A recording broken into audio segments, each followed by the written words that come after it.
When you look at a ticker symbol flashing red and green, you are seeing a price. That price is driven by the mood of the crowd, the fear of missing out, and raw momentum. It tells you what people are willing to pay at this exact second. When a company hits a massive psychological milestone, like reaching a $1 trillion market cap, investors notice. The excitement draws in more buyers, the momentum builds, and the actual economic reality of the business gets buried underneath the hype. This happens in every era, from the workers forging steel in the early monopolies of 1901 to the engineers building modern artificial intelligence. Financial markets consistently struggle to separate the excitement of a booming industry from the hard facts. To cut through that noise, we need to find a company's intrinsic value. Unlike the shifting daily price, intrinsic value is a concrete measurement. It is the actual amount of cash a business will generate for its owners over its lifetime. This graphic shows the sharp divide in investing. On one side are storytellers, who get swept up in narratives without checking the math. On the other are number crunchers, who stare at spreadsheets and ignore real-world context. True investment success requires bringing these two sides together. You have to build a disciplined bridge between a believable business narrative and cold, hard financial numbers. Every valuation begins with a story. Before we look at a single spreadsheet, we have to look at the wide economic landscape and figure out exactly what kind of business we are dealing with. This chart maps the corporate life cycle, showing how a company's story changes over time. Every business starts out burning cash in its early days, moves into a phase of rapid growth, and eventually settles into stable, predictable profitability. If you are looking at an older, mature company, you need to focus heavily on the numbers. These companies have a long history of stability and cash flow, so their current financial data gives you a reliable map of their future. A young startup operates completely differently. Early on, these companies deliberately lose money to capture market share. Because they don't have current profits to measure, their future narrative becomes the primary driver of their value.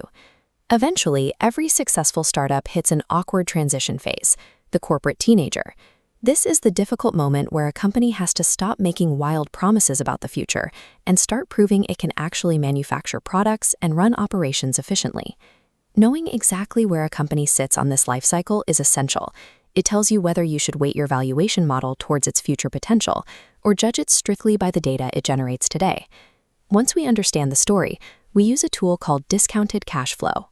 Discounted cash flow simply means estimating the future cash a business will make and figuring out what that cash is worth to us right now. To do this, we measure 4 mechanical pillars. The first is revenue growth. This is the speed at which the company is expanding its overall market share and bringing in new sales. The second driver is target operating margin. Revenue doesn't mean much if the business can't keep any of it. This margin represents the actual percentage of revenue the company retains after paying its operating costs. The third driver is reinvestment. A business cannot grow for free. We have to subtract the exact amount of cash the company must sacrifice and plant back into its own operations today to fuel tomorrow's expansion. The final driver is the cost of capital. This acts as a strict minimum hurdle weight. It is the return investors demand for taking on risk, and the business must clear this hurdle before it actually creates any economic value. No company can grow rapidly forever. Eventually, they reach terminal value. This is the final stage where high-speed expansion ends and the business settles into a sustainable, permanent cruising speed for the rest of its life. A discounted cash flow model is a reality check. By plugging these 4 pillars in, you can reverse engineer exactly what revenue and margins a company must achieve in the real world to justify the price it trades at today. This flowchart illustrates the crucial difference between pricing and valuation. Common metrics like the price-to-earnings ratio only measure what the crowd is willing to pay today. They do not tell you what the asset is actually worth. When a compelling market narrative takes hold, like a sudden boom in tech or clean energy, it can turn into a big market delusion. Investors buy out of fear of missing out, warping trading prices far beyond the structural reality of the businesses. Our goal is to find the gap. This is the literal mathematical space between the disciplined intrinsic value we calculated using our 4 pillars and the wild, emotionally driven price currently trading on the market. Discovering this gap signals a rare opportunity. It tells you precisely when the crowd is wrong and the math is right. But seeing the gap and acting on it are two different things.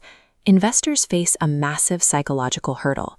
It requires trusting your own valuation when thousands of other people and billions of dollars are betting directly against you. Mastering investing means abandoning the guesswork of the crowd. You have to trust your data, ignore the daily ticker tape, and confidently walk the bridge you've built between a realistic narrative and hard numbers.